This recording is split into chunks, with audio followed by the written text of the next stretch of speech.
soon on the website sgf.dev. We'll have job listings up on there, and members of that site can reach out to employers and vice versa. So if you're not familiar with the Springfield Dev site, if you are and heard me preach this 100 times, you're going to hear it again, sgf.dev, and what you'll get there is upcoming events, as well as the directory. This is the big thing that we're working hard on rolling out. So all of our individual members are in here, and businesses are going to start to be in there as well. You'll be able to sort both businesses and individuals by skill set. So if you're looking for somebody to collab with or looking to hire somebody, that's what this directory aims to be a tool for. Speaking of this site, I'm getting just slightly ahead of things. For the presentation tonight, we're actually going to be rebuilding a portion of this. So I'll circle back to this, but wanted to make that known before I went away real quick. Other community announcements. If you're interested in speaking, especially if you've been here a few times, you'll see I've been one of the primary ones speaking. Getting a little old for me, so if anybody else is interested, let me know. We are working hard to expand out that calendar and get speakers lined up now that we're finally getting through COVID, but I don't know, maybe scratch that. I don't know what the hell is going on, but as we're starting to meet up in person again, finally getting that engine going again. We used to have speakers lined out for nearly a year, and now it feels like month by month. We're kind of just grasping at straws there. So if you're interested, let me know. We've got a Discord that you can find the link to on sgf.dev up here in the header and down below. You can hit me up on there. There's also our committees are open on there. So there's an events committee. Feel free to hop in that channel and talk to them about if you've got an idea you want to present on or things you want to hear about. We're interested in knowing those details as well. So in addition to that, we got Levi's group. If you want to come up and chat about OpenSGF.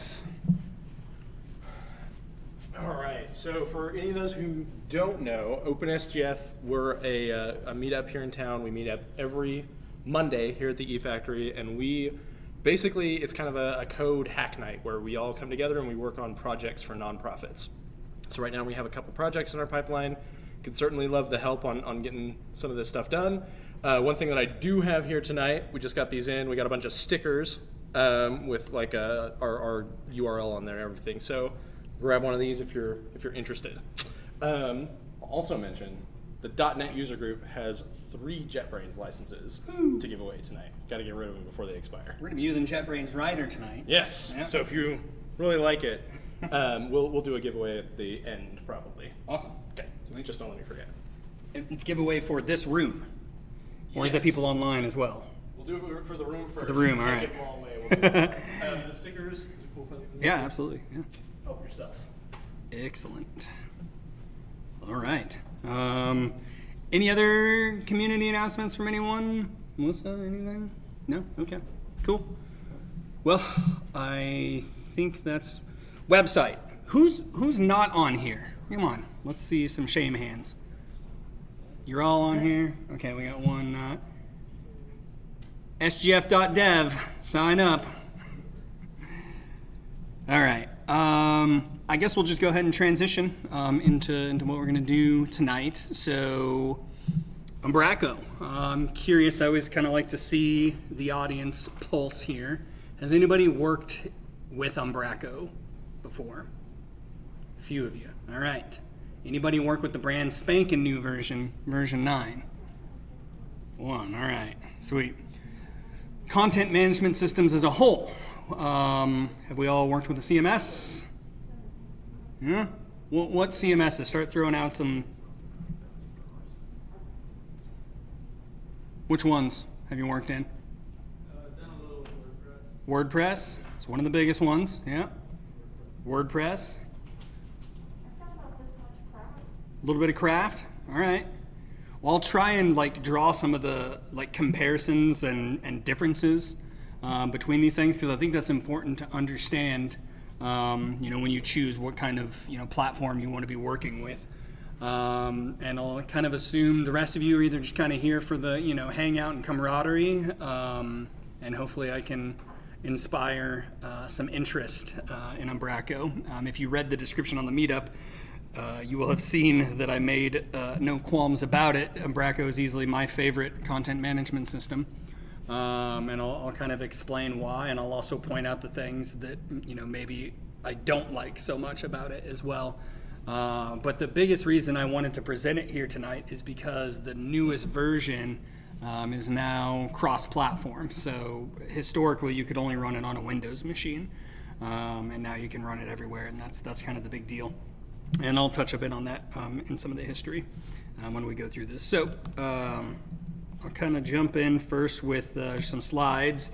If you've seen me present before, I generally have very little slides, and the rest of it is just kind of hands-on stuff. I'm going to crank down the lights just a hair.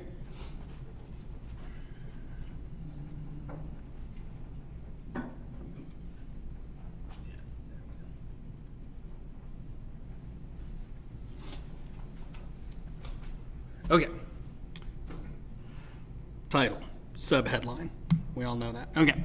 So the flow for tonight is we'll kind of just start off. What is a content management system? A little bit of overview of Umbraco, what it's been up to, where it's at, where it's headed, sort of thing. We'll talk about the prerequisites that you'll need to, kind of do what we're doing tonight. And then the fourth item here, the main goal is to replicate the SGF dev site. Obviously not the whole thing. We're actually just going to take like a piece of it at the top and replicate that. We'll check out the installation process, what it takes to get this up and running. We'll set up the core structure of the CMS. And then I think the thing that we'll kind of spend the rest of the time on is template implementation. So actually getting something out to the screen. So first of all, what is a CMS? Obviously, it stands for Content Management System. The reason that you would be interested in a CMS is if you've got a website to maintain that you don't want to go update. Let's say you got a content update and you don't want to, jump in and update the source code to create a new page. That just becomes, a showstopper when you have a larger website. Once you get beyond just, a handful of pages, you don't want to have to open up code, make a change, push that change to the server. And so that's where content management systems come into play, is you kind of set up the core of everything, and then you use a system that you've got, a graphical interface that you can log into and hit, new post, new page, and here's the title field, here's the content fields, and hit publish, and boom, now you got a new page. That's the most, I think, simple representation of what a content management system can do. But obviously, you get very, very advanced and, can use it to manage, thousands of products or, whatever. Or you get into really, really advanced design systems. They can do pretty much anything and everything. So hopefully we're kind of clear on what a CMS is. Basically, if your website has content updates, you're probably wanting to use some sort of CMS. And as we mentioned, some of the most popular ones out there, WordPress easily like the biggest one, right? Almost everyone knows what WordPress is. And I find it very interesting that WordPress can be as simple as it needs to be or like advanced as it needs to be. So even somebody who is not used to writing any code can like spin up a WordPress site and install a bunch of plugins and get themes and kind of be off to the races, But the moment that you need to do something more complex means you got to start getting your hands dirty with the code. And that's where like one of the big differences between all these platforms comes into play, is which one's the easiest to work with. And some people still love WordPress. That's totally fine. I latched on to Umbraco and just love nearly everything about it. There's actually a lot of similarities between Umbraco and Craft, and I'll kind of draw some of those out. But as far as if you're coming to the table with the context of WordPress, you're going to find that Umbraco is quite a bit different than WordPress. So WordPress heavily relies on the like plugin and theme ecosystem, to where you spin up your WordPress and you've got a section in that site where you can say, search for themes, and like type in cars because you want something you got a car dealership and you want to sell used cars or whatever. There's tons of themes and plugins out there ready-made for that, whereas Umbraco kind of takes the opposite approach, where it gives you nothing out of the box. And that's either a pro or a con, depending on where you're coming from. For me, I know what I'm doing. I know what I want to build. I don't want anything getting in the way of that. And that's why I like the purity of what it brings to the table, as opposed to, a more point and click kind of CMS like a WordPress. So you won't find any like super ready-made stuff, with this version of Umbraco we're going to run. Although they do have one that you can pay for that is a bit more point-clicky kind of thing, but we're not going to really touch on that. I kind of already mentioned this, but I feel it worth really driving home that historically you've only been able to run Umbraco on Windows machines. And speaking of machines, I've got a new one up here that I'm running. It's one of these new M1 MacBooks. So far, I've not hit any huge snags, and I'm hoping that remains so tonight as we're going through everything. But I will bring up a couple of things that I did hit a snag with.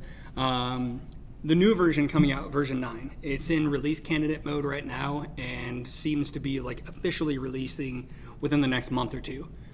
So what we're going to be running tonight is technically still kind of beta. It's more advanced than beta because it's in, that they're basically ready to release it unless anything huge comes out in the next round of testing here. And you can run it on Mac and Linux. So that's huge from a developer's perspective. If you're on a Mac, now you can run it. And of course, for hosting, you can run it on Linux. And Linux hosting is significantly cheaper than Windows-based hosting. So that's another really huge deal. There's far more new stuff than just that, but I wanted to make it very clear that this new one, there's a lot of people pretty excited about it just because we can run straight on Mac now and not have to run Parallels or, something to run Windows on. So anyways, what is required though, one of the 3 operating systems I just mentioned. You'll also need the .NET 5 SDK. So this is, you'll use C# to program against Umbraco. The third one here is still kind of a little bit of a turd. You do need to have SQL Server. And SQL Server, much like Umbraco, you can only ever run on Microsoft. So you would need like, Windows Server or something to run SQL Server on. Microsoft has made a Linux edition of SQL Server. So Umbraco still requires that.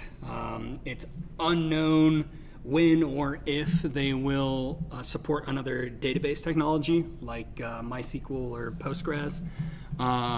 Obviously that would be really cool if they did, because it's still kind of a pain to run SQL Server behind the scenes.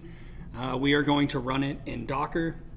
Docker's not a technology I'm super familiar with, so I know how to get it running, get it working, but as far as like the ins and outs, I don't really know, so I'm not going to be very good at answering any questions on that. But I know we have a couple of people in here who do know, so if we need to lean on them. And then lastly, this is not a requirement, but you're probably going to want a competent IDE or code editor. It's not required, but C# as a strongly typed language really pays to have an editor that works well with that language, as opposed to something like PHP.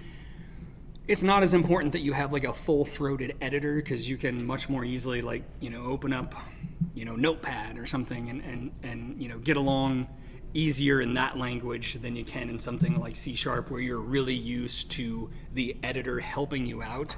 And we'll see some of that here. I'm going to be using JetBrains Rider. You may be familiar with Visual Studio or Visual Studio Code. Visual Studio Code is the more kind of lightweight version of Visual Studio, which has its roots on the Windows operating system and historically only ran on Windows. And then they created Visual Studio Code as a more lightweight editor, but it does a really good job of running .NET projects. So anyways, again, we're going to be using Rider tonight. Love that editor. We're going to have 3 licenses to give away at the end from the .NET group. So if you like what you see, you might be able to score a free version. That's the only downside of Rider is it's not free like Visual Studio Code is. So here's specifically the portion of the website that we're going to be rebuilding, basically. So we're going to have the concept of dev nights and presentations in a given dev night, and we'll render out this banner, except we'll create more than one presentation in the dev night so we can at least see, an iteration of multiple pieces of content there. So that's all I have for slides. Are there any questions before I kind of shift gears? No? Okay. Well, give me a moment to shift gears then. I gotta kind of get my head right here. Got my notes. Also, if you've seen me present before, you kind of know that I don't have like a rigid structure, kind of just go with the flow. It's prone to some issues. That's been known to happen. And timing wise, I think we're going to be pretty good on this. And if we end up early, which fat chance, but if we do, maybe we can touch on some more stuff. So let's just kind of start from the beginning. I'm going to get this slide kind of, yeah, there we go. Get this kind of handy. So, all right. First things first, if we were to, first, we need to know how to install it, right? So our prerequisites that I mentioned back here somewhere, that one, we've got these things already. Docker is probably going to be the thing that I'll kind of skip over the most, but I won't, leave out the details that you need to know. But if we just do a search here for Umbraco blog, this is the easiest place I know how to get to this piece of information because it's still, not totally out in the world, but they've got this release candidate post up in here. And if we scroll down, you can see all the details that they have to say about it and how exciting it is. But when we get down here, they get this how to get started section. We'll walk you through a lot of the same stuff that I'm about to say. But the first thing is when you have the .NET 5 SDK installed, and it's the same process whether you're on Mac or Linux, right? You go to this page, you point, click, install, and you get the SDK installed. And then the rest of it's kind of command line from there on out. The new .NET system has the concept of like project templates. Anybody use Visual Studio like on Windows in here? Cool. So, quite a few of us. Cool. So when you go like File, New Solution, and you've got like all those different project types you can choose from, think of this as like creating a new one of those. So when we run this command, it basically gives us a new project type that we can spin up. So I've already run this, of course. And then think of this next line as you actually creating that new project once the template is installed. So what this says is create a new, Umbraco project, and here's my name for it. So we're just going to go ahead and run this. Oops. Oh boy.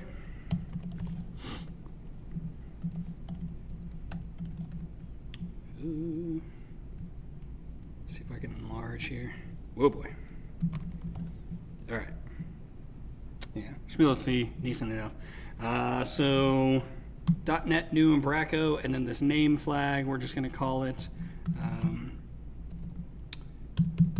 SGF devs. And then it's going to go and do its thing.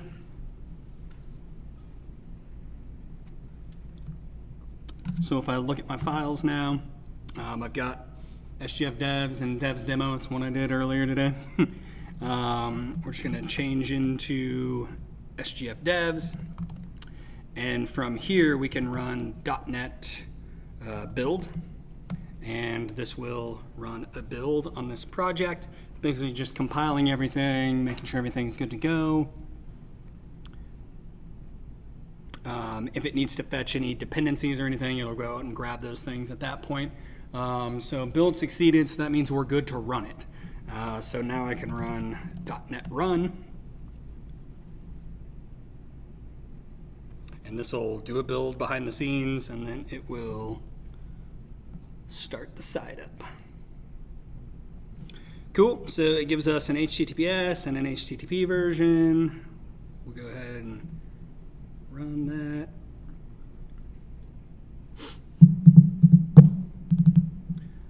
Maybe. Okay, so if you've ever installed any sort of web-based like application that requires, a database layer and all this good stuff, any CMS, you'll run through this process, which is, the installation. So it bootstraps up, all the database tables and all that good stuff. I could continue on here and just set this up, but I know that the next screen or one of the next screens is going to ask for a database connection because it needs to create all the tables that it needs in there. And of course, if you remember, I referred to that step as a little bit of a turd because we need SQL Server up and running. This requires SQL Server. I could give it a remote connection to say like a database server running up in a cloud somewhere, which is totally valid. It just runs a little bit slower because it's not local, but we're actually going to set it up locally. So I think I've got some links in my notes. And yeah, so Microsoft has, a big to-do about how to install SQL Server containers in Docker, and you can follow along with this. And basically it consists of a few things. We need to get the container. I'm going to make sure I got my terminology right here. We need to get the image and then make a container out of it. So I don't think I can zoom in on this, but what we've got here is, we go back to the instructions and find where that link is. Yep, it's this guy. So once you have Docker installed on your system, which Google Docker, it's a desktop application installed like anything else. And once you open Docker, run it for the first time, you'll then get the ability to run these Docker commands. And so if you were to copy this and run that, what it would do is go out and fetch that image and basically store that. And somebody tell me if I got this wrong, but basically it'll store that as an image in your Docker setup that you then can use to make instances of that image, which I guess they refer to as containers or apps.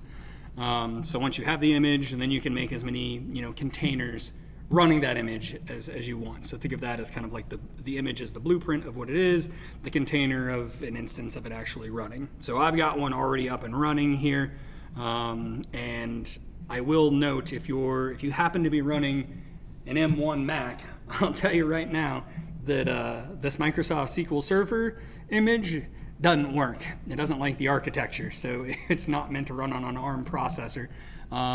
Seemed like there was maybe some weird workarounds for it, but what I did come across is somebody said, oh, use this other, oh man, find the name of it, hang on.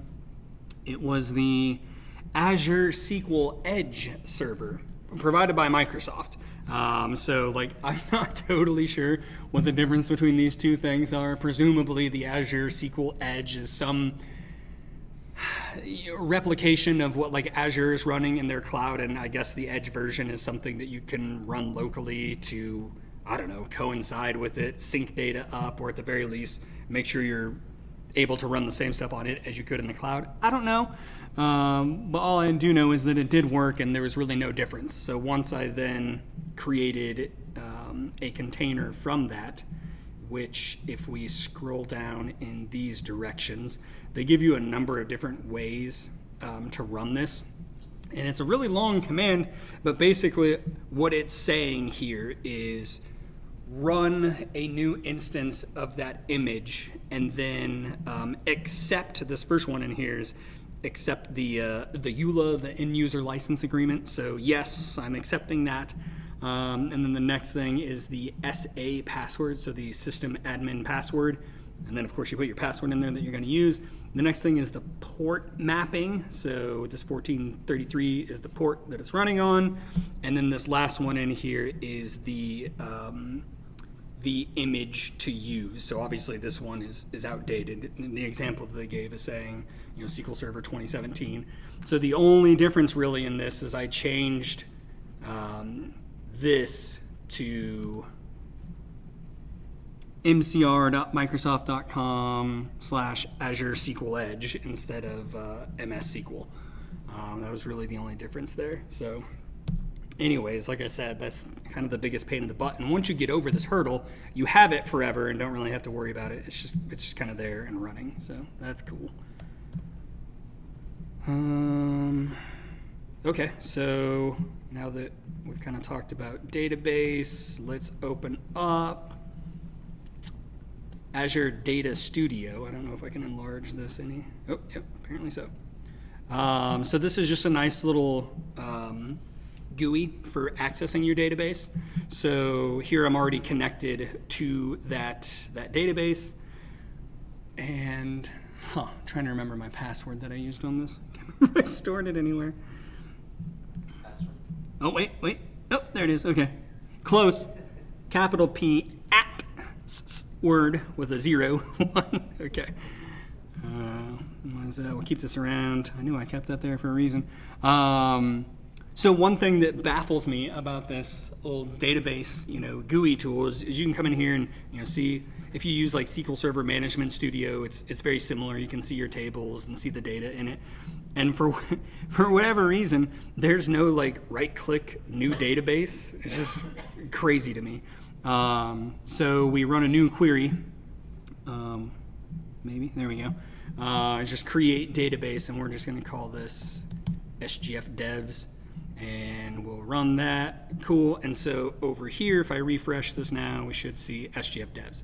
So this is just a blank database, and these are the steps that you go through with every CMS. If you're installing it locally or on a server somewhere, you run through these same steps every time.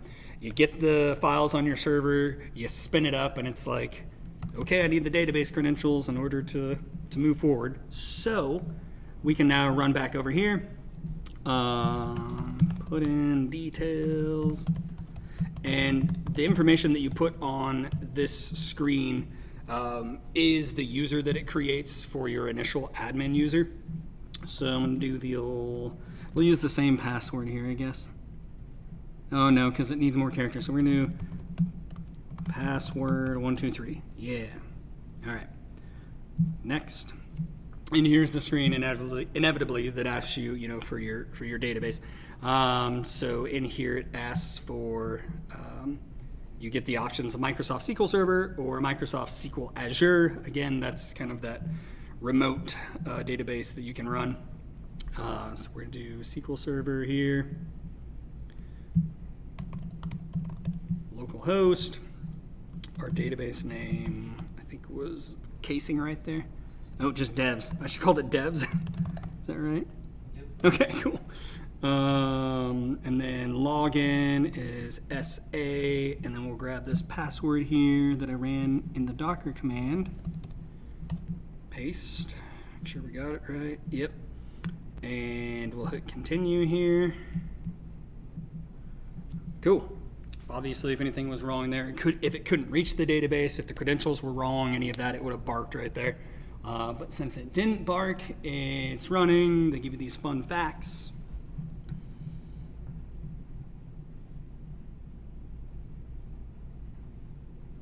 Big brands running Umbraco.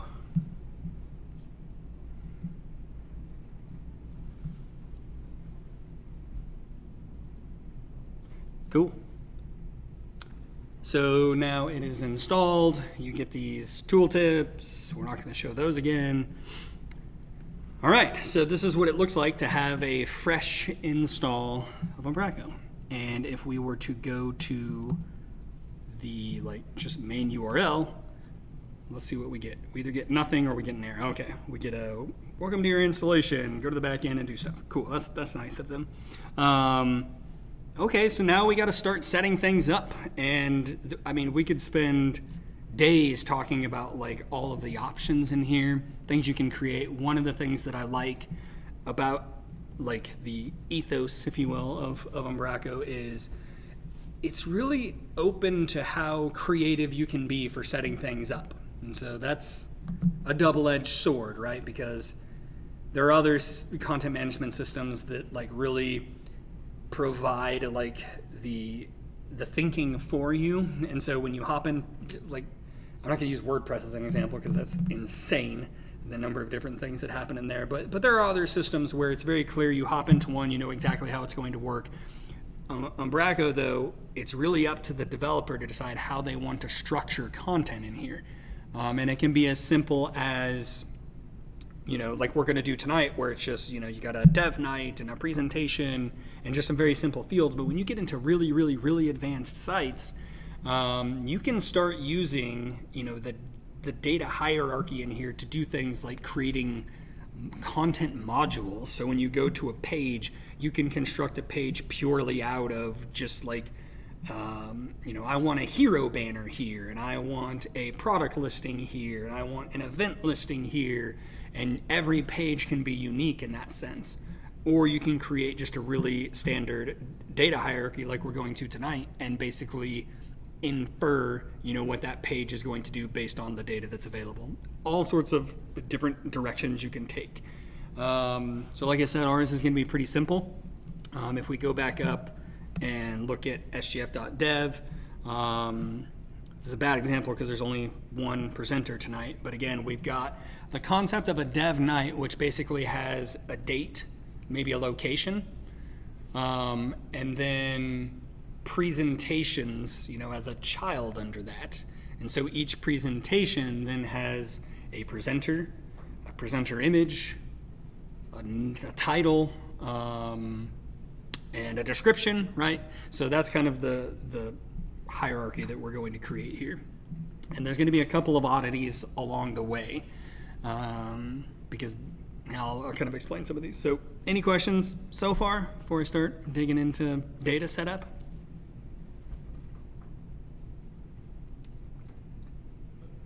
With this interface that you're looking at right now, is kind of the same as the WordPress backend? Yep. Okay. I thought you were looking at here.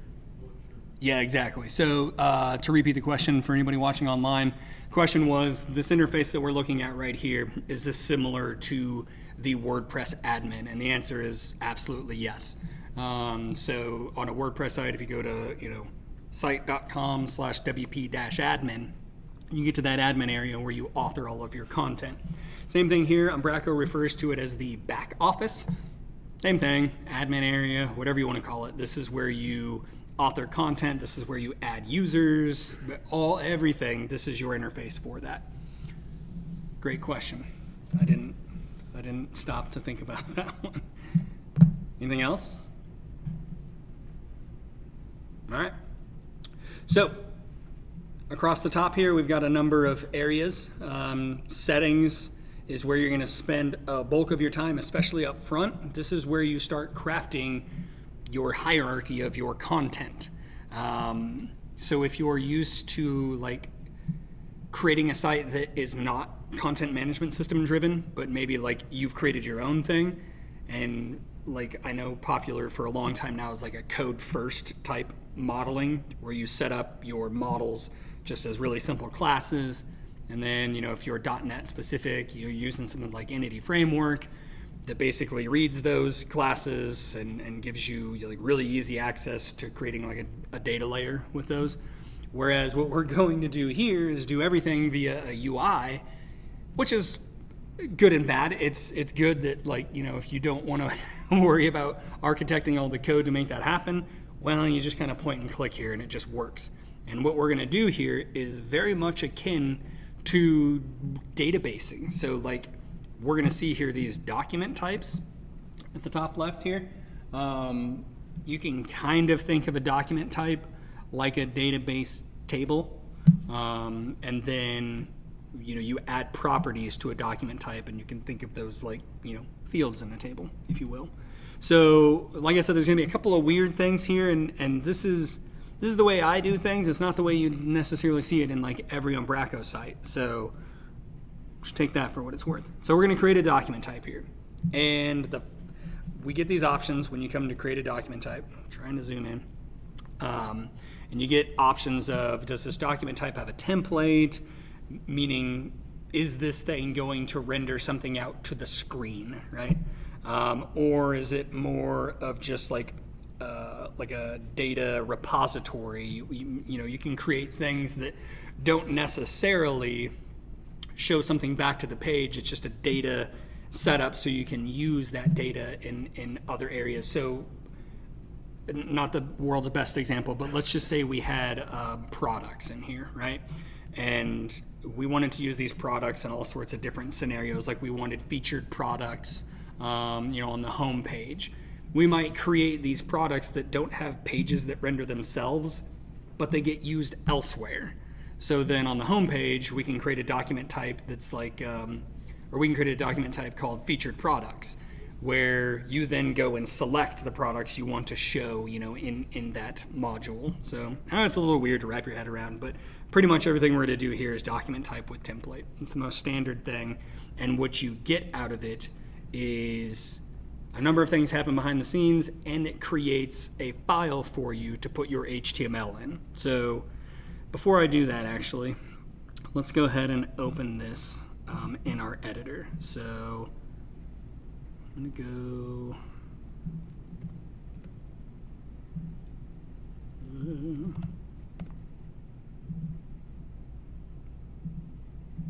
All right. I'm just opening the project now in Writer. Should have done that a little while ago because it does take a little bit to load up.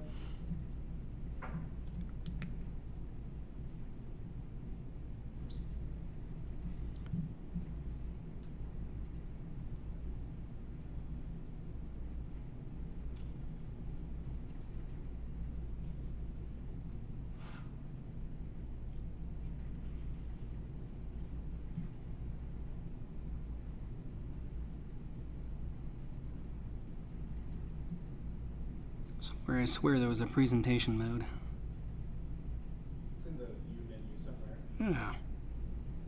Appearance? There we go. Appearance. There we go. We'll see how this works. I might have to get out of it. Oh boy. Project view. Oh. Boom. Normally command 1 will be type. Yeah, I've got the key map to something weird. Oh. Hang on. It's always something with boom.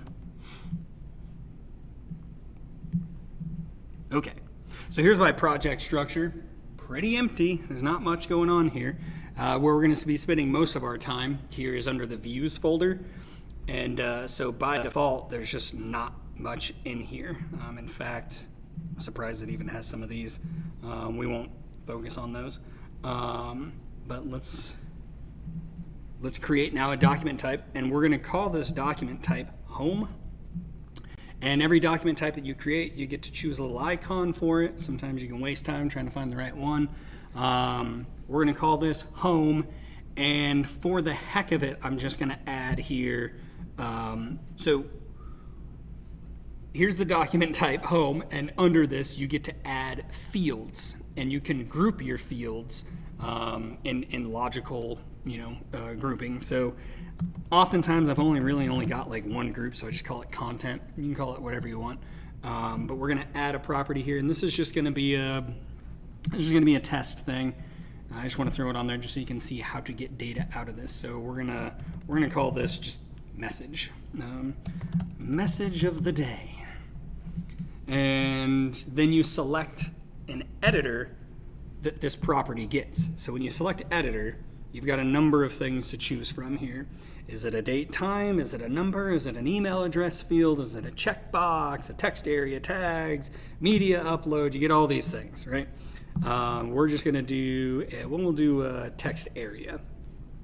And then sometimes there's even further options from there. We'll see that with like the date picker, for example. We're just gonna make a text area. And we're going to say this field is mandatory, so that forces your user when they create this piece of content to fill that out. So we're going to hit submit here, and we'll go ahead and hit save. So now we've created our document type, and And what it did behind the scenes, if we come over here, is now I've got this home.cshtml that it created.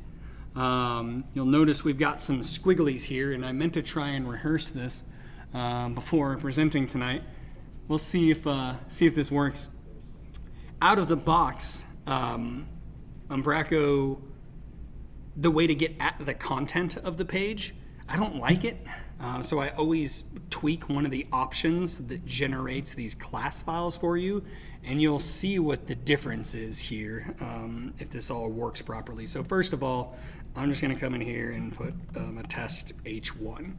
And if we come back here, a couple more things we need to do.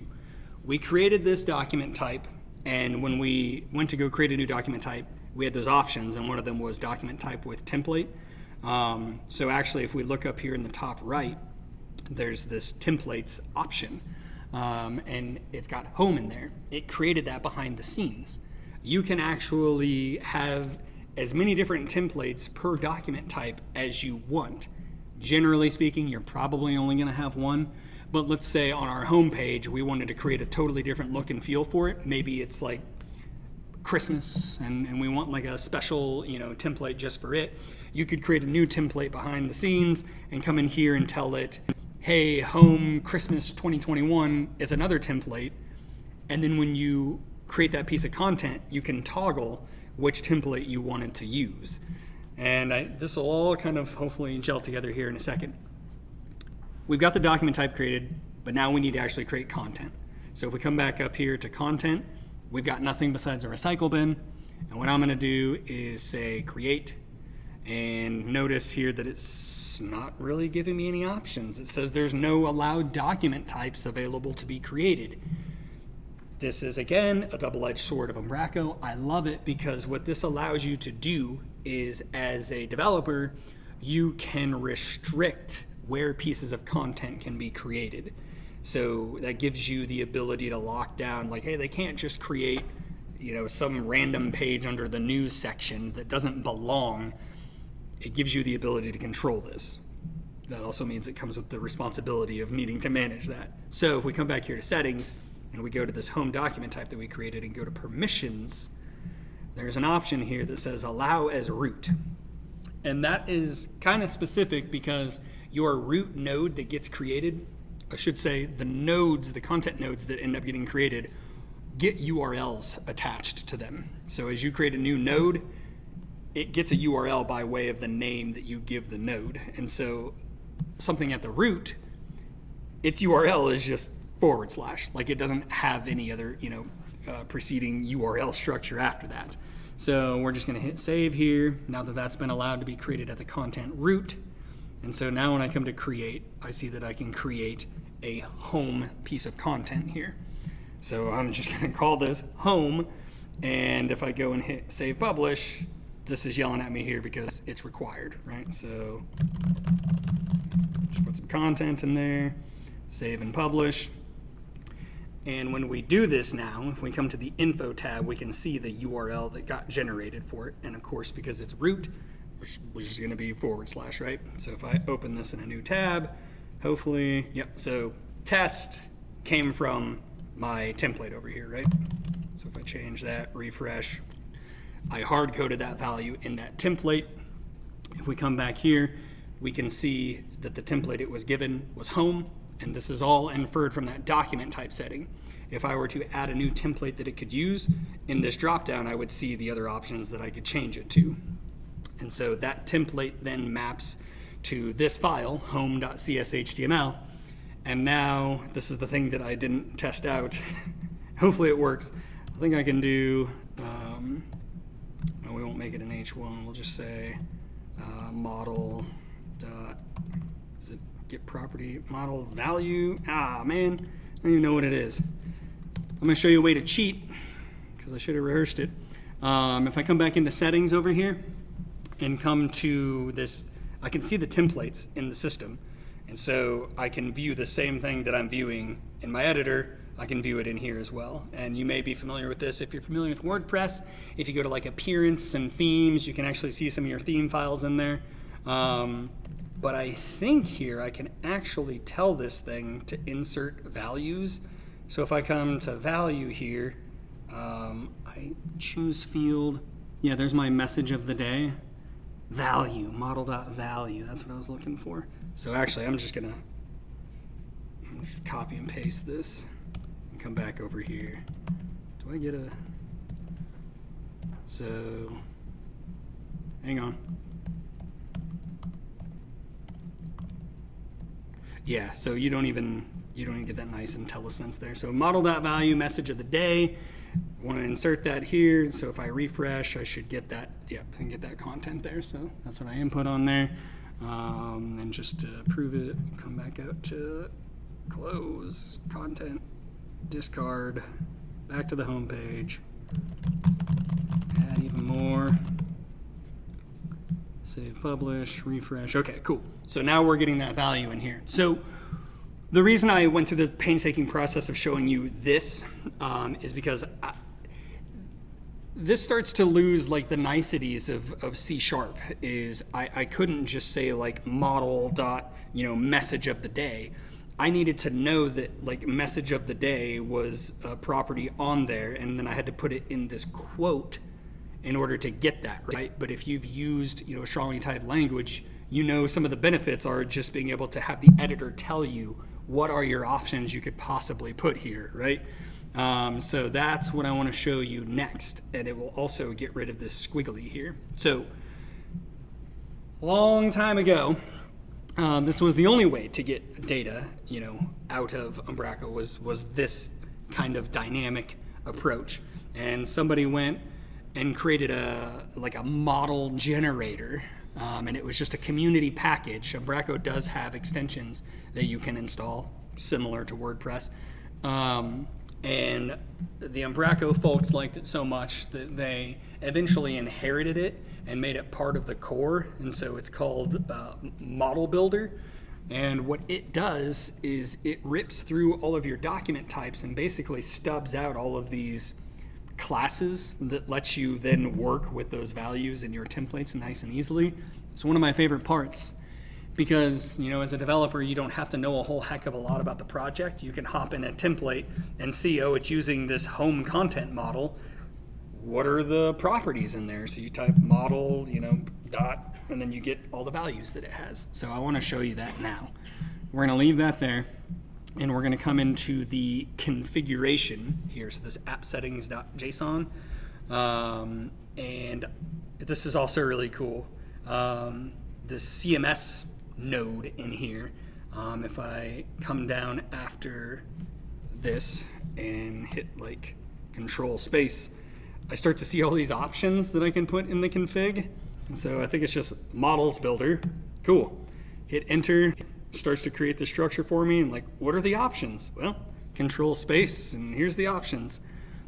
So we've got this models, I think it's models mode is what we want. When we hit that, we can see the options that you get for models mode, and what I want is source code manual. So there's source code manual, source code auto. The difference between the two is source code auto. Anytime you make a document type change, it will recognize it and automatically generate those files. The only reason I don't like that is typically when I'm in Umbraco creating new document structures, I'm doing a lot. And sometimes I'll change my mind on what I want to do. No, I spelled that wrong. Very, very common for me. Or I want to structure it differently. If you've got auto on, every time you make a change, it's ripping through there, right?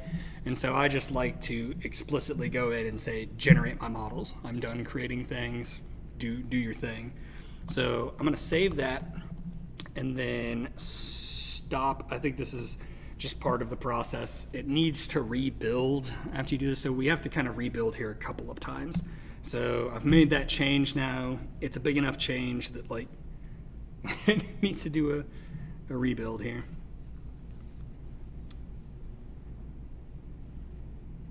Cool. So now that's done. Nothing's happened yet. Nothing's changed here. But if I come back over here and go to settings, and then click on this up here, we've got a number of developer options up here. Models builder is one of them. And you'll see down here that it says the models mode is source code manual. Strongly typed models are generated on demand. So when we hit this, it did it. So it ripped through, all of my one document type and created a model out of it. So now if I hop back over here, we should see it's already cleared up. So if we come into home, we don't have the red squiggly on it anymore. And this is not red anymore. So if we actually click through to this, we can see what it generated on the fly. And it's obviously just a bunch of stuff. But if you scroll through here, you'll see message of the day is a property in there. So you never really need to worry about these files too much. Just know that they exist. So now I may need to rebuild again. I'm going to do it. Well, we'll show you here what you get. So now instead of doing that model.value and then you had to manually type in those strings, now we're going to do model dot, and then message of the day is just there, right? So now I know exactly what I can type in here. And like I said, I might have to rebuild. Let's go see if this renders it out twice. Or gives me an error. It's also a possibility. Yep. An error occurred. Please review.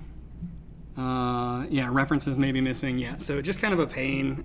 Hopefully some of this, there's a, in .NET 6 that is coming.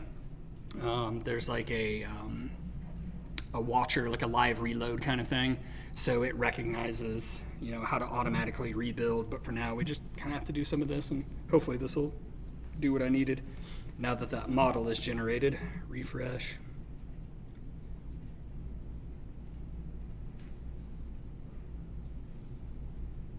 There.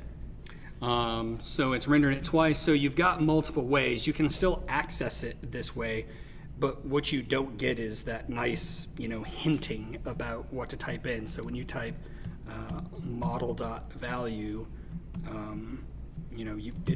you got to know what it's called, right? And if I typed it wrong, you're not going to get that value, right? So when you're using strong typing, you know that you're going to get it. So that's why I love that. It's one of my favorite things about typed language like this, and specifically a content management system that makes it easy to generate those things. So any questions before I keep moving on? What's in the Umbraco folder? All of a lot of the source code stuff. So in here is all of the static assets it uses to boot itself up, the back end stuff. So all of this, all of that code is contained in there. So it's all of its files. You really never do anything in the Umbraco folder. You can poke around in there logs. It's kind of important. So if you ever need to go look at any logs. The data folder.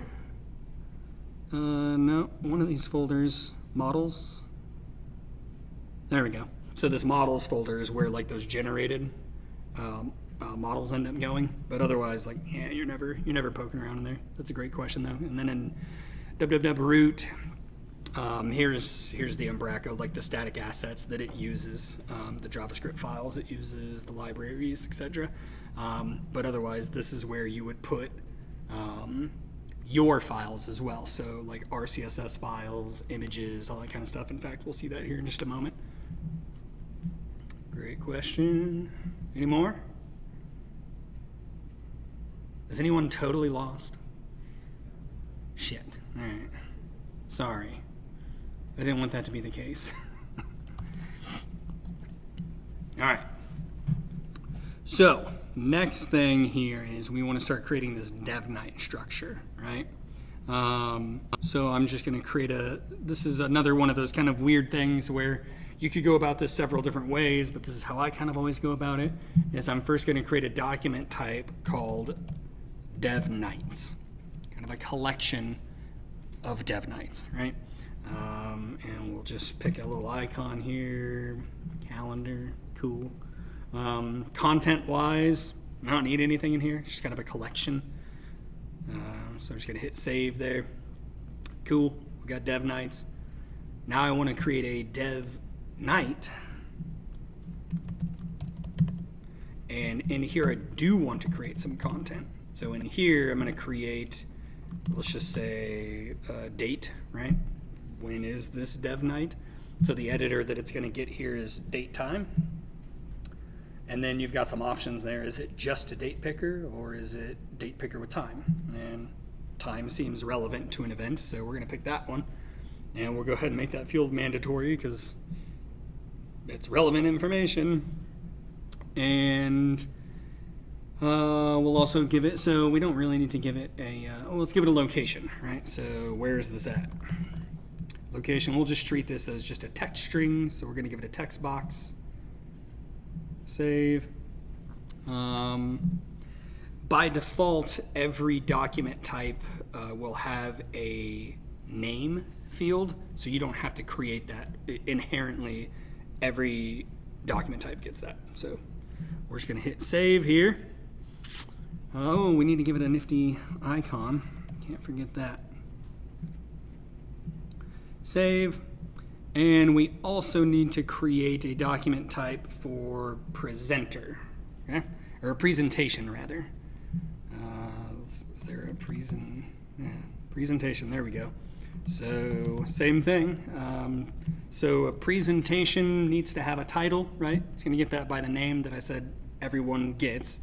But then it needs a presenter information, right? So we'll say presenter name, and that'll just be a text box. Save. It needs a presenter image. So our editor here, if we scroll a bit down, we've got some media ones that we can choose from. And so we're just going to do I happen to be pretty familiar with these. We won't go into all the details, but there's several different types. Media pickers, I mean, easily one of the nicest.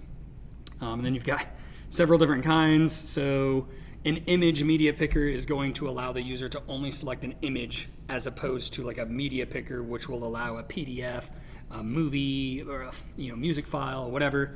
A multiple image media picker is going to allow you to select multiple images, and the multiple media picker, multiple any type of files. So we're just going to say an image media picker. We just need one image here. We'll submit that. What else do we got? The group, right? What group is this presenter with?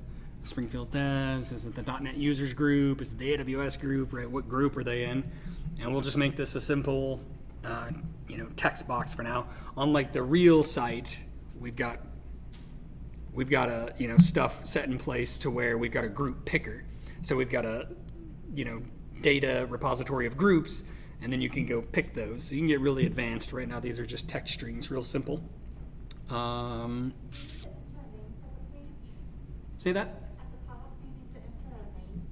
Oh yeah, I do, right, yep. Presenter. So this is the name of the document type. And if I would have hit save and that wasn't in there, it would have yelled. Made it in red, probably. Good call. Looking over here, so we need an image, a name, which is going to we got the presenter name, we got the group. Cool, I think we've got everything. So we're going to hit save here. And if you'll remember this permissions piece over here, so we've got these document types created. So we've stubbed out the structure, but if we go to content now, there's no way to create anything. So if I go to create, I get that same message. It's there's nothing to create under here. So that's, again, comes back to the responsibility of figuring out this hierarchy. So under the home node, if we go back to permissions, I can tell it what can exist under here. And I'm going to tell it that a collection of dev nights can exist under here and nothing more. So hit save. And now if I go back to my content, I can then create a dev nights collection, which is cool. So we'll go ahead and do this. We'll just call it dev nights. And then it's got nothing else there. But now under dev nights, I can't create anything else, right? I get that same message. So again, if I come back to settings and go to dev nights, I tell dev nights that under it, you're allowed to create a dev night. And I'm going to go ahead and hit save. And then if you follow the pattern here, under dev night, I want to be able to create, I called that presenter. I didn't want to call it presenter. My bad. Hang on. We're going to discard this, come back to presenter. This is why I don't generate those things automatically, because I want to change it, right? So this is not a presenter, it's a presentation, not a presenter. Okay, cool. So now if we come back to dev night, we can tell it that it is allowed to have, presentations under it. Does that make sense?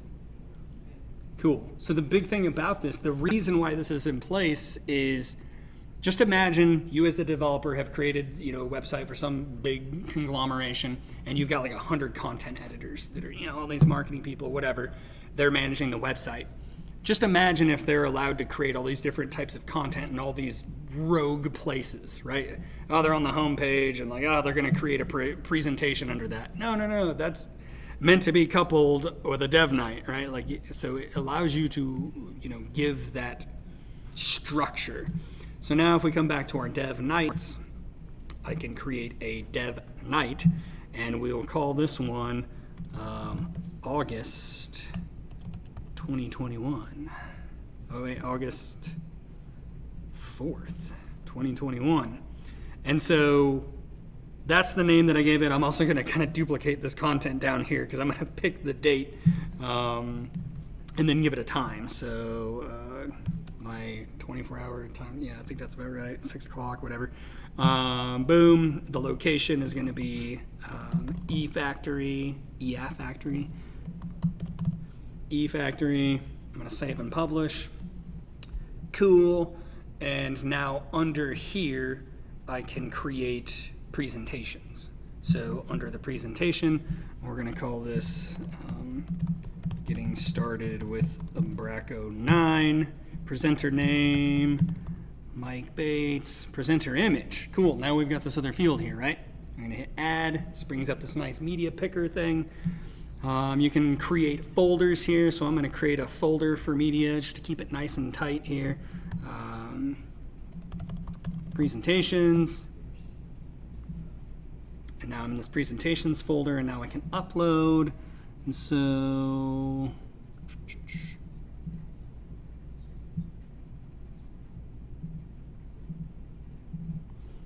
upload that image of myself, select.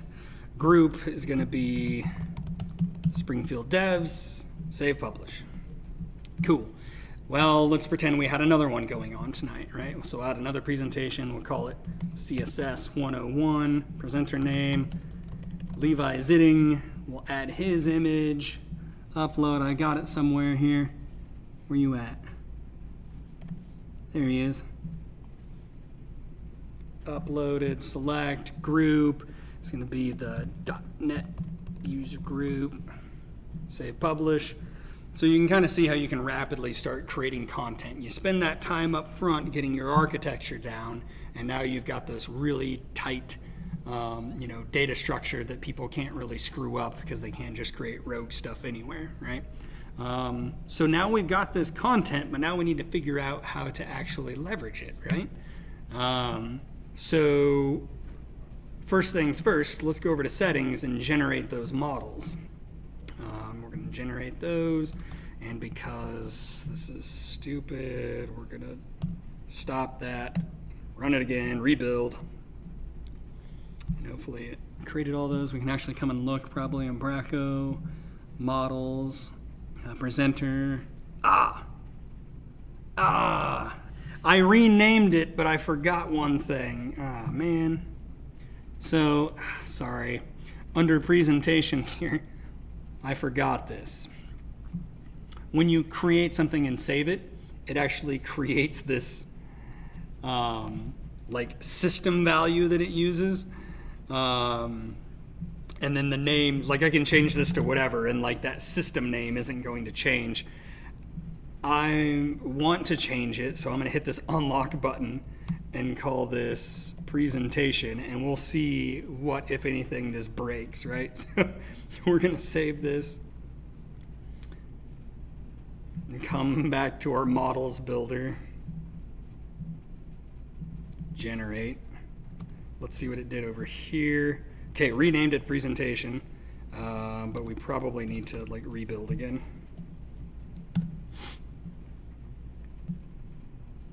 Had I not saved that document type, every time I would have changed the name, that system name would have reflected, but I had already saved it, and so it locks that in. We'll see if that comes back to bite us any later.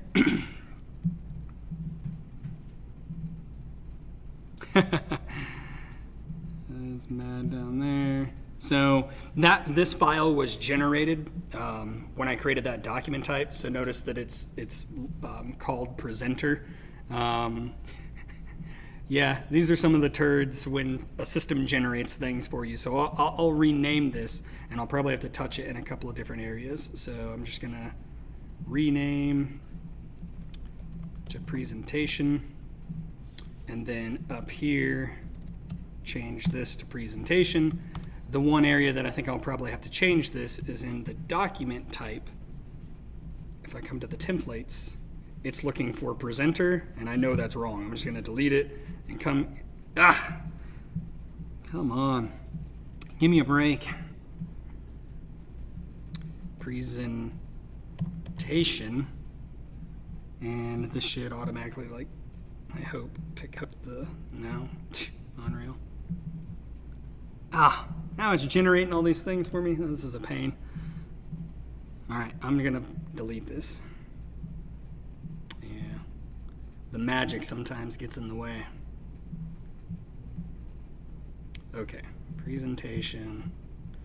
So I'm gonna refresh here, see if that template is in here or not. I might have to manually create it.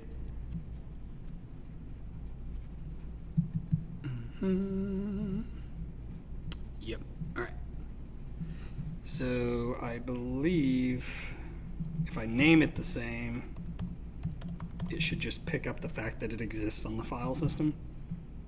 Yep, okay.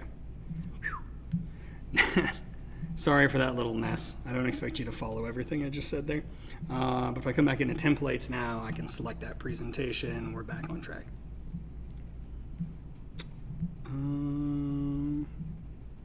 Cool. So we've got all this content. We've got our home page. We've got the data structure. We've got the content loaded. We've got these templates that have absolutely nothing in them. And quite honestly, we're just going to be dealing with the home page here. And now this is where stuff really starts to get cool for me. So on our home page, let's actually just go out and grab some assets. So like we've still got this empty ass page, right? And we know we want it to look like this. So I'm just gonna do some super cheaty stuff here and just grab all this HTML. And I'm gonna come back over here and first create, this is a .NET design pattern here. So I'm gonna create a layout. Is that what I want? Hang on, partials. No, sorry. I'm going to create a new folder, directory called shared. And under shared, I'm going to create a new MVC. Razor layout. I think that's what I want. Razor layout. Yeah. And this is a naming convention in .NET, so this underscore layout.cshtml. It's just kind of a standard they've set forth. I'm going to create this layout, and it's just a really, really simple HTML stub. And the most important thing here is this render body call. So if Razor is totally new to you, you'll notice here that this is mostly going to be HTML with just some little enhancers, and those enhancers are Razor's greatness. It's one of my favorite templating systems in existence. So let's just paste everything that we got from the live site, and then there's just a couple of things here to spruce this up to really make it work. So I'm gonna hit save first and come back over to this home page, and all of these files that were generated have this layout value that's set to null, and the only thing I'm gonna do is set null to layout instead. And then what that's going to do is this page is going to inherit everything from that layout. but I did forget that I need to create that render body in here, the thing that I said that was important. So if I scroll down to the DevNight banner, here's the section that we're going to be like reproducing here. So we're just going to leave that in place for, well, actually here, let's cut it. We're going to take that whole thing, so I just cut it, and I'm going to say render body. And then if we come back to home page and just paste that static HTML here, reformat it a tad. I don't know what that error's saying, but get out of my way. So hopefully, if we refresh back over here, we should see, yeah, okay, we got HTML, but there's like no styling, right? It's all broken. And again, I've just kind of ripped off this layout, but if I come back up here and tell it to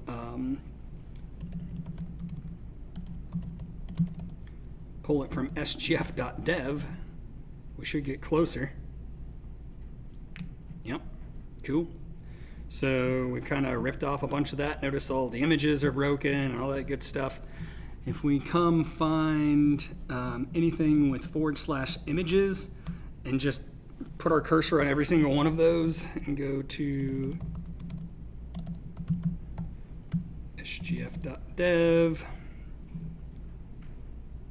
And then I think the other media path is /media. Yeah, and so any of these /medias have been uploaded. And so I'm going to do the same thing here.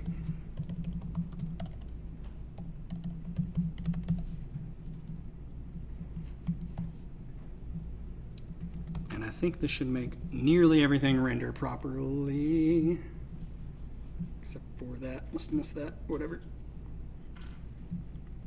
Oh, because that was in that other file.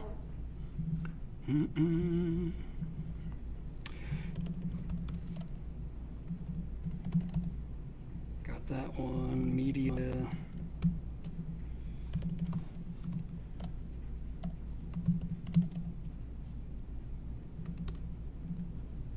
Okay. So this is all static, of course. What we're going to do now that we got our HTML in place, and a lot of times as a developer, you might just be strictly a back-end developer, and so a front-end developer is going to deliver you, here's the HTML and the CSS to use, and so what we're doing is kind of the later part of that. We're taking that HTML and CSS and making it real, making it a template, and making it work in a CMS. So yeah, we're not going to worry about the HTML side of things. And so here's our structure here, right? We've got, this is our home file here, and we've basically got some content that we need to figure out how to get that from the CMS. We got the static representation, let's make it real. And so the first thing is we need to get some data, right? So we need to get first the list of dev nights, right? So we're going to call this, we'll get the list of dev nights, but right now we actually just want the first one. You'd probably want the most recent one kind of thing, right? So what we're going to do here is just set up this variable called dev night, and we're going to say model dot, and then you can see all the different like properties you've got on this model. What we want is, we don't want children, but we want, sorry, my brain is escaping me here. We're going to get it. Ancestors, descendants. So there's all sorts of different ways you can query this. We're going to say we want descendants. And when we're talking about descendants, we're talking about this content tree. So if we come back and look at this, we're on this home node. That's where our browser is sitting at. And when you tell it, we want any descendant in this tree, you can tell it you want certain types, right? So I want a type of dev night. And then that should get me a list of any dev nights that exist. But what I just want is like the first one, first or default. So if there's not one, it'll come back as like a null value. And this should give me that first dev night. And we can test this out now by we'll just throw an H1 out here, and we'll say devnight dot name. Like I said, every one of those values has that name property. I'm assuming this is telling me I got a spelling error. Oh, possible null reference, yeah. Let's see what it... This is another thing about Rider. It's a great feature. It gives you all these tips and tricks here. So it's saying, hey, this could be null. And then this light bulb over here says use conditional access. And it puts a little question mark in there. So it gives you all these nice things. So hopefully we should see just a plain old H1 up in here. Yep, there, right? So that's that value. So it grabbed that first devnight, and now I've got its data. So now I know that I can pretty confidently come in here and start plugging this stuff in. So here where it says August 4th, 2021, that's a static value. Let's just refresh, make sure it removes from here. So I know, okay, I have cleared that, and I want that date in here. So I'm going to say devnight, what was the format? Month, day, comma, year. So I'm going to go devnight.date to string, and Rider should start giving me like some helpful hints about the date values. So man, let's go through some of this. It was something like full date. Here we go, month, and then maybe can I just get, was it comma, year? Where's my, probably just yeah. I think that'll do it. Let's see what we get. Whoa, way off.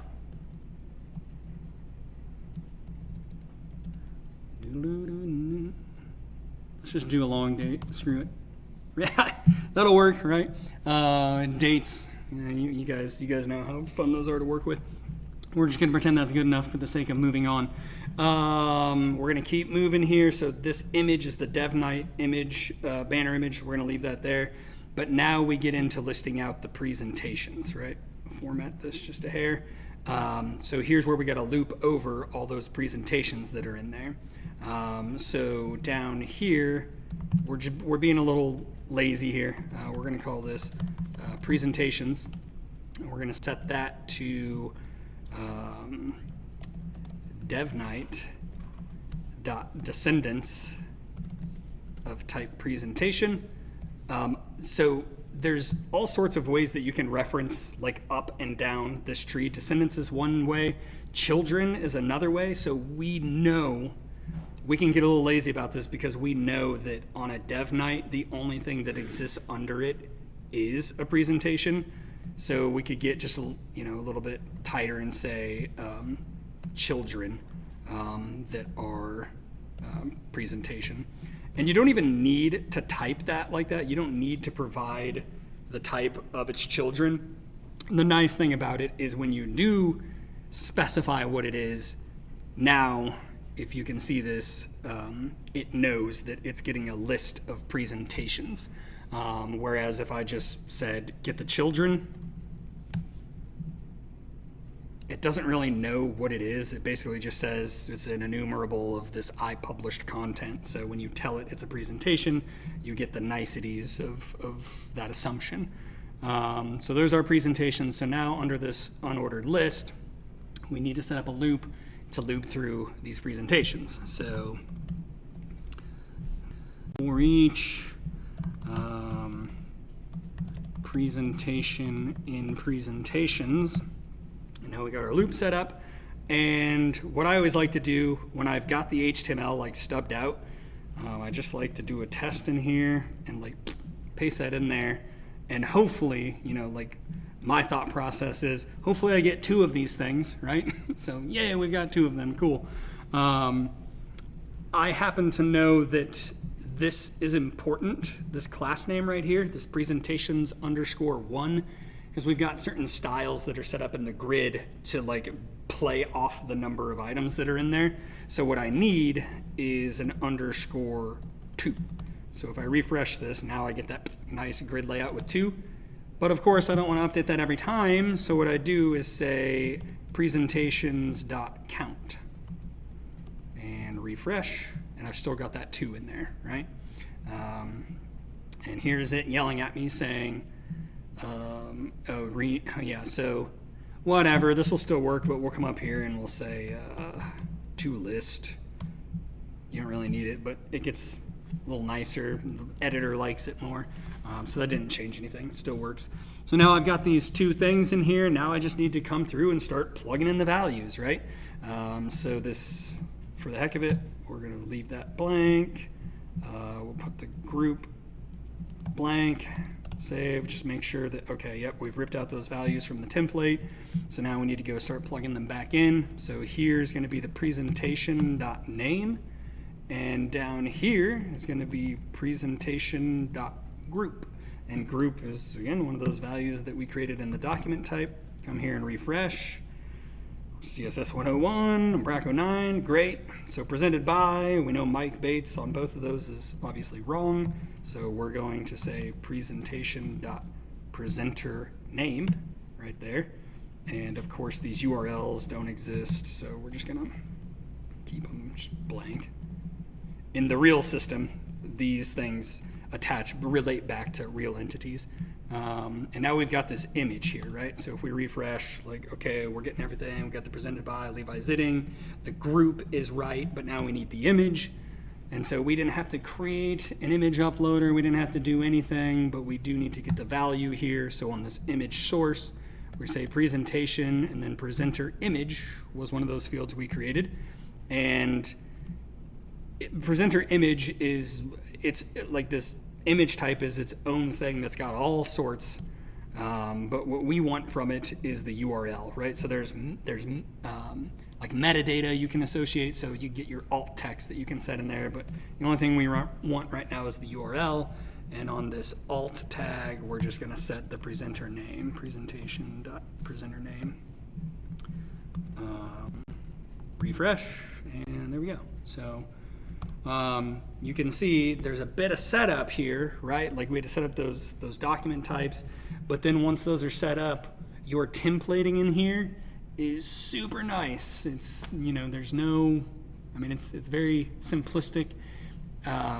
Your WordPress folks in the room, I don't know how often you've dug into creating your own templates, but like the weird loops that you have to set up and like the WP context and just all those weird things, like it is just, I've not seen really any CMS that is as clean as this for your view creation. And it's, a lot of it is done because of Razor, and Umbraco has decided to play very nice with the view engine that .NET has brought to the table with this. So, but that was a lot of stuff, but that does conclude everything that I wanted to show off. So happy to answer any questions.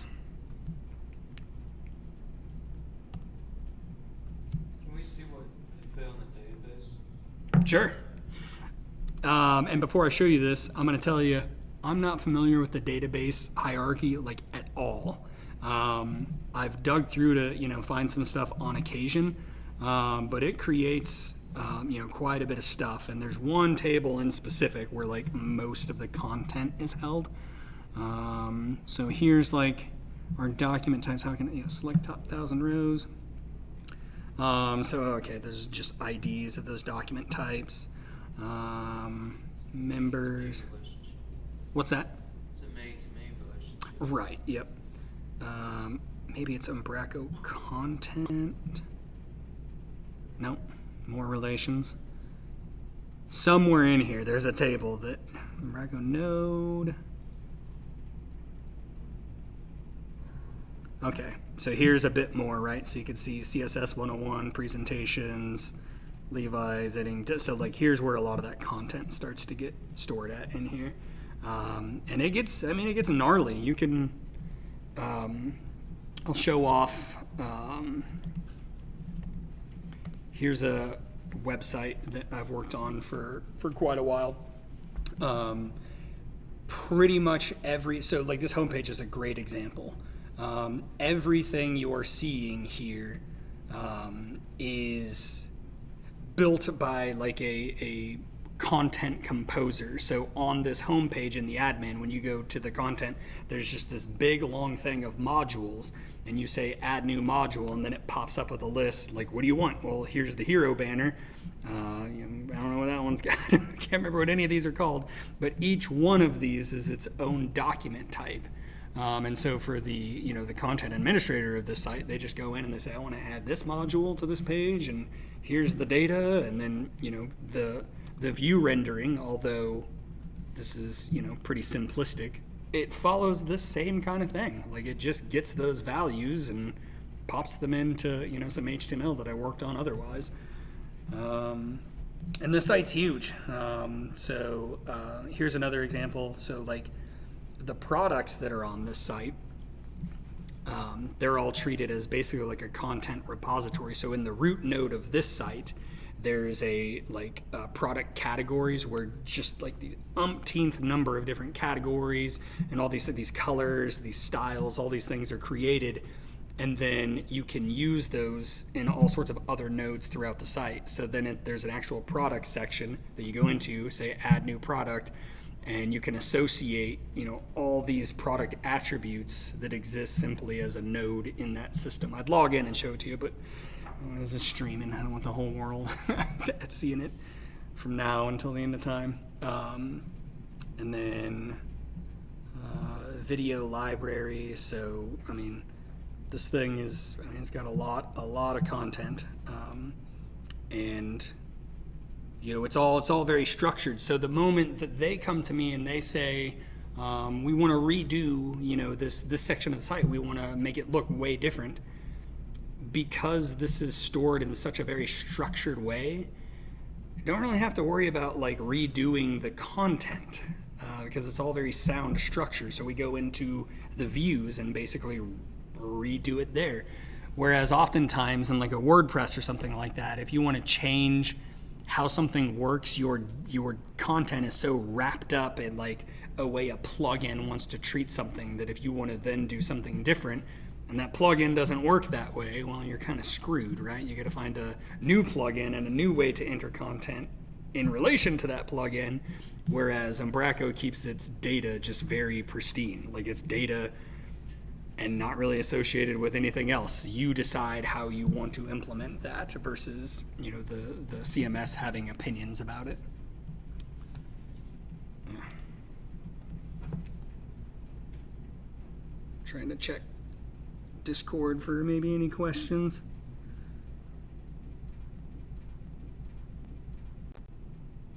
I don't think there's any. If there's any questions on like the Twitch stream, I suppose I could have pulled up that link. I just wanted to know if you're going to post the code somewhere. Yeah, well, so that's actually a great question. If you go to sgf.dev and head over to GitHub, the sgf.dev site is there. This is not running the latest version of Umbraco, but as far as the code is concerned, this is, if we go to views and our homepage, you'll notice this stuff starts to look awfully familiar. Next dev night, model.descendants event, and then we order this one by the earliest date, so we're grabbing the latest one in there. So the stuff starts to look a little bit different, and it's got more content on this homepage, but a lot of this code is the same. So dev night banner, we're checking to see if there's any presentations. We loop over that, or we get the dev night banner there, and you can see next dev night .date toString. Hey, let's grab that.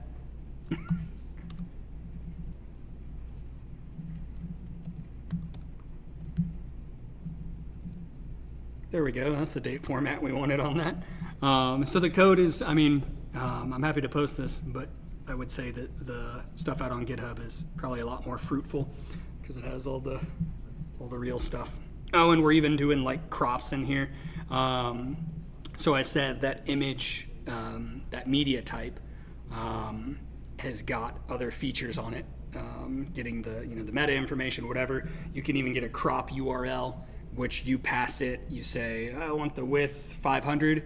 It's going to generate that crop on the fly. So if it's a huge image, it's going to crop it down right to 500 pixels width, and then it's just nice. You don't have to worry about that. I've not tried that on this version, just because it is the .NET Core version. I don't even know if it'll work, but we can try it. Presentation image. Get crop URL. And then was it? Whoa. Can't see. Let's see if this breaks anything. Seem to work. Yeah. So yeah, all I did was put that get crop URL with 500 in there, and now the URL has a bunch of parameters on it. And so if I were to remove these, you would see that the source image is, quite a bit bigger. So, cool.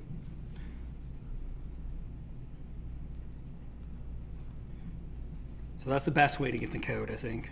It's got all the good stuff. But I'll just for the heck of it, I'll go ahead and zip this up and throw it in Discord anyways. We got a question. Have you used Umbraco with e-commerce? So I'm trying to think. Yes and no. Some small projects, and I did not do anything that was like full on e-commerce. I used some other systems like I think it's Foxy Cart. Yeah. So I have used this, which is pretty cool. There's other platforms like this out there, and it kind of bolts on commerce functionality to a site where you don't have to worry about maintaining customers. You don't have to worry about storing credit card information or anything like that. Basically, the only thing you need to do, let's see, the source is probably a really good example. So once you have Foxy Cart, like a library on your site and an account set up, you just pass in these attributes. Like this one's just an anchor, and it's saying price $10.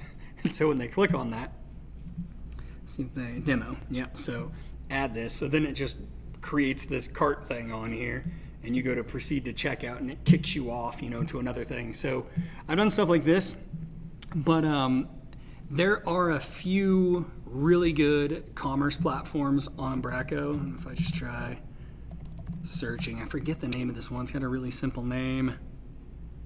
UCommerce is one of them. There's another even newer, cooler one. I wish I could remember the name of it. If anyone happen to knows, shout it out. Dang it. Vendor. That's it. Vendor. There we go. So this one this is easily one of the newer kids on the block as far as e-commerce like plugins to Umbraco. And the developers involved with this are really involved in the Umbraco community. So, yep, this guy, Matt specifically, he's created a ton of plugins, extensions for the Umbraco ecosystem. There's price tags associated with some of these things, but Vendor seems to be the one that's like really keeping up with the newness of Umbraco and embracing everything that's going on in there. And so if you kind of zoom into some of this, you can see just a number of ways you can extend, the functionality of Umbraco, and Vendor's done a really good job. I've not used it, so can't speak much to it other than I like what I've seen. We got, is there a way to manage the CS proj file when I don't have to go in and manually include the files in certain directories, or is that one of those things that I have to live with? Fantastic question. You will be happy to know that with .NET Core and now .NET 5 and soon to be .NET 6, CS proj really kind of goes away for the most part. And so let's see if I can show an example of this. So I'm going to open dub-dub-root here, and I'm going to go create a file in my file system. And if you've worked in like .NET projects before, you'll know that if you go create a file in your file system, it doesn't show up in here. You've actually got to go and like add those files. It's a total pain in the ass. But now, if we come into root and just create a folder called CSS, and I'm going to throw a PNG in there. And if I come back over here, boom, CSS circle. So you do not have to do all that CS proj nastiness anymore. They've cleaned that up a ton. So hopefully that answers your question there, Hannah. The newness, the .NET newness is all good. More questions out here?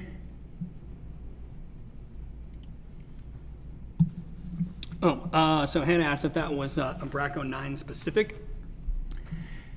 Yes and no. So it's brought to you by, that functionality is brought to you by the newer versions of .NET. And so the older versions of Umbraco 8 and prior, run on older versions of .NET, like the classic versions of .NET, 3.5, whatever the hell, I can't even remember. So yes, Umbraco 9 will be the only Umbraco version, that moving forward that you see that nice CS proj stuff from. And then naturally any new .NET, core or 5 and up also get that. So